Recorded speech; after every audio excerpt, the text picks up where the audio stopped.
Is Disney lying to us about the wait times? Let's find out. Hello, my lovely humans, and welcome to a new series where we test the wait times at Walt Disney World. Today, we are at Disney's Hollywood Studios, and we are going to put the wait times to the test. To make this test even more interesting and scientific, we are going to put a popular hypothesis to the test. Does Disney inflate the wait times for attractions with Genie Plus? We're going to find out. For those that don't know what Genie Plus is, it is a service that Disney offers that you have to pay for to skip to the front of the line. So today we are going to test attractions in 3 separate categories. Attractions with high wait times, with average wait times, and low wait times. So let's get started. Up first is Toy Story Mania. This attraction is a 4D style shooting attraction, and it's a lot of fun because there are different scenes where you compete against your family and friends. Anybody can ride this attraction. There is no height requirement for it at all, and it is currently posted at 50 minutes, which means that it will fall into our high wait time category. Who do you think will win? Will it be me or will it be Michael? Comment below and let us know. The queues at Disney are special and unique for a variety of different reasons, but they weren't always this way. In fact, one of the biggest complaints that guests used to have was waiting in line and how boring it was. So what Disney decided to do was to add interactive and storytelling elements along the way in their lines. They did this to both entertain guests and prepare them for what they are about to experience. If you pay attention, there are many little details that will both entertain you and show you what you're about to experience on the attraction. One thing to note is that if you use Genie Plus, you will bypass many of these little details and you won't get the full story. We are about 59 minutes into the queue right now, so it's already over the estimated wait time, and a cast member just came over and announced on the speakers that the wait time is going to be longer than anticipated.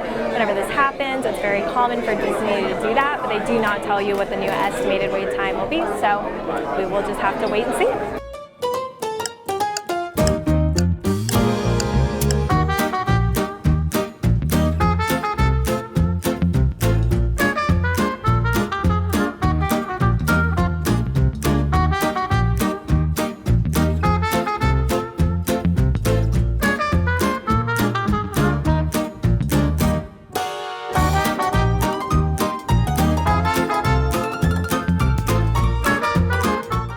In an unexpected turn of events, we ended up waiting 1 hour and 31 minutes for this attraction.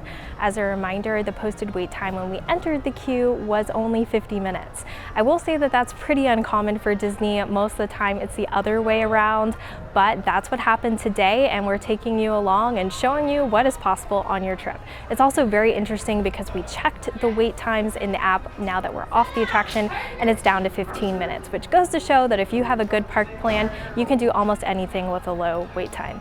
And unfortunately, I did lose, which is common for this attraction, and Michael did win. All right, let's see what happens next. Our second stop can be found in the world's only 13 Diamond Hotel. That might be confusing for some of you, but the stop is Disney's Tower of Terror. This attraction is themed after the Twilight Zone, and it is a little bit of a darker theme, which is a little bit unusual for most Disney attractions.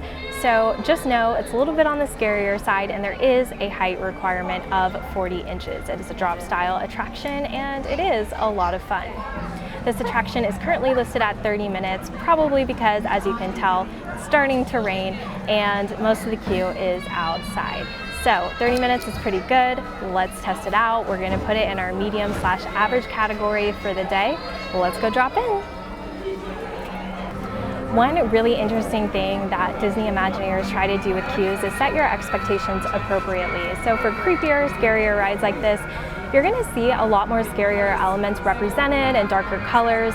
For example, even the walkway in this queue is uneven, and it's made to make you feel unsettled as you walk up to the creepy, decrepit hotel, and you see signs of it rotting and decaying, and you can even hear the screams from the tower, so you know exactly what you're getting yourself into.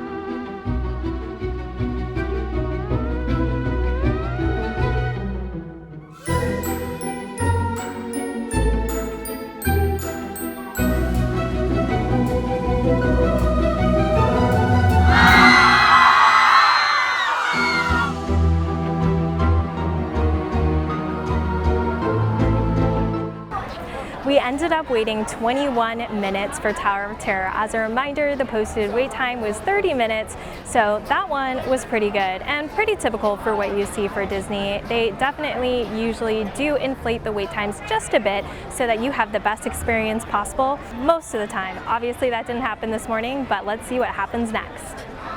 Our third attraction is Alien Swirling Saucers. This is a family-friendly spinner attraction located in Toy Story Land, and of course it is themed to Toy Story. It's a lot of fun, but there is a height requirement of 32 inches or taller for this attraction, so be sure to keep that in mind. The wait time is currently posted at 30 minutes, so let's find out if that is accurate or not. We're gonna go ahead and put that into our mid-tier wait time category for the day. Let's go have an intergalactic spin. One interesting fact about switchback queues is that Disney actually founded the concept of switchback queues, which you can find almost everywhere today. When Disneyland opened in the 50s, everything was in a straight line and nothing curved around each other or folded into each other. The reason why Disney Imagineers created switchback queues was to make the lines look shorter, to make guests happier, and also gave them an opportunity to talk to each other. Weird concept in today's times, but yes, it was originally invented so that other guests could talk to other guests. Super interesting if you ask me. There's no one else here that I see but you. It's what you're doing that's making me feel like I'm falling. Yeah, I'm falling in love. Yeah, I'm falling in love. We just got off of Alien Swirling Saucers and we ended up waiting 49 minutes for this attraction. As a reminder, the wait time was posted at 30 minutes when we got in line.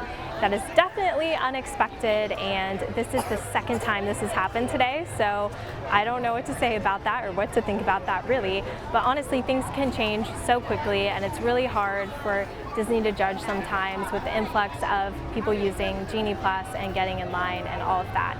There is two sides of this attraction, and they only had one side running when we first got in line, and they didn't start running the second side of the attraction until right before we boarded. So if they're running both sides, I have a feeling that the wait time would have been way more accurate or actually just way shorter in general.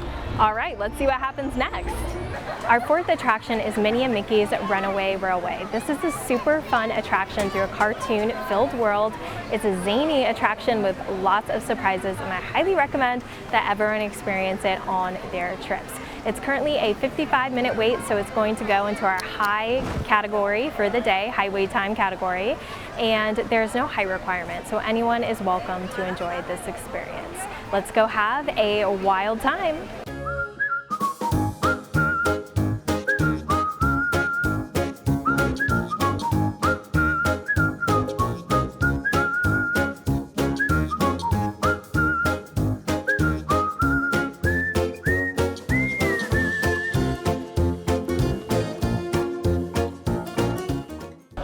We ended up waiting 23 minutes for this attraction. As a reminder, there was a 55-minute posted wait, so it ended up being a lot shorter than we anticipated, which is always a pleasant surprise. Some Disney fans speculate that Disney manipulates the wait times for crowd control reasons. So for example, if they make a wait time much longer than it actually is, less people will be likely to get in that line because everyone has a breaking point. You may only be willing to wait 50 minutes for something, 40 minutes for something, or 30, just depending on how you're feeling in that moment. And sometimes they may use it to get people to utilize some of the less popular attractions with lower wait times. But you tell me, do you think Disney actually does that as a form of crowd control, or do you think they try to be as honest as possible? I'm curious to hear your thoughts, so comment below. Our fifth attraction is Millennium Falcon Smuggler's Run. This attraction is a lot of fun. It does have a height requirement of 38 inches in order to participate in the experience, but essentially you get to pilot the Millennium Falcon, which of course is so many Star Wars fans' dreams, and you get to go on an interactive mission. There are several different spots within the attraction that have different responsibilities. There are two pilots, which you could argue are probably the most fun, so feel free to request those. But all the other positions are also very important and critical to your mission's success. The wait time is currently posted at 10 minutes, so this is going in the low wait time category. Let's go on our mission and see what happens. This one is a little bit against my better judgment because I do get really bad motion sickness, and this simulator attraction does tend to make me a little bit queasy. So if you do fall in that category, definitely proceed with caution.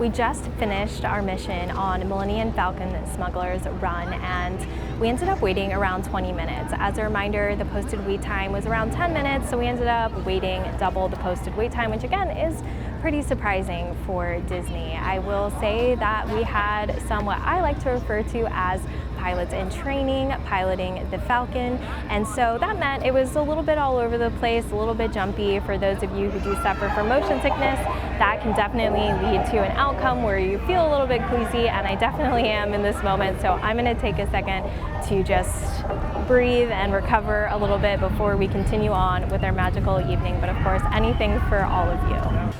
Our sixth attraction for the day is Star Tours. This is a 3D simulator attraction that brings you to popular Star Wars destinations. It's a little bit old school, and in fact it's not even located in Galaxy's Edge, so it is kind of interesting, but it's been around for a very long time. This is going to fall in our low weight category because it is only 5 minutes, and the height requirement on this is 40 inches or taller. This is another attraction that is known for motion sickness, and it is one that I am also sensitive to. It's kind of funny that this is the way that it worked out, but these are the only two attractions that have low enough wait times in all of Hollywood studios for us to be able to film that fall into the low weight category. So I'm doing it for all of you. May the force be with me.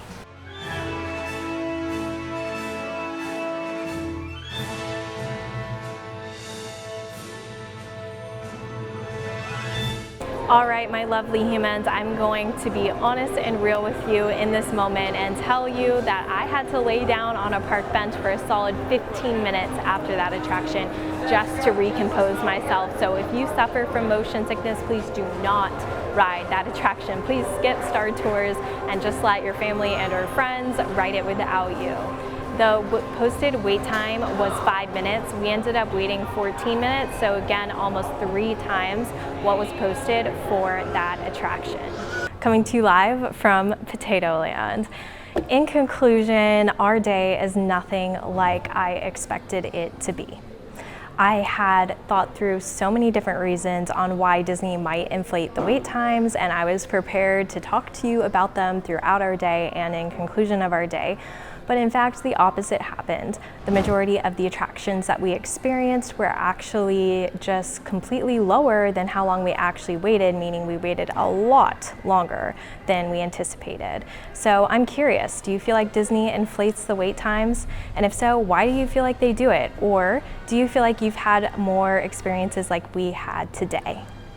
I will say that Disney's Hollywood Studios is an extremely hard park to tour in this day and age. If you've been to Walt Disney World in the past few years, you probably already know what I'm talking about, but the wait times are always extremely high for all of the attractions. In fact, most of the time throughout the day, they're all over 100 minutes long.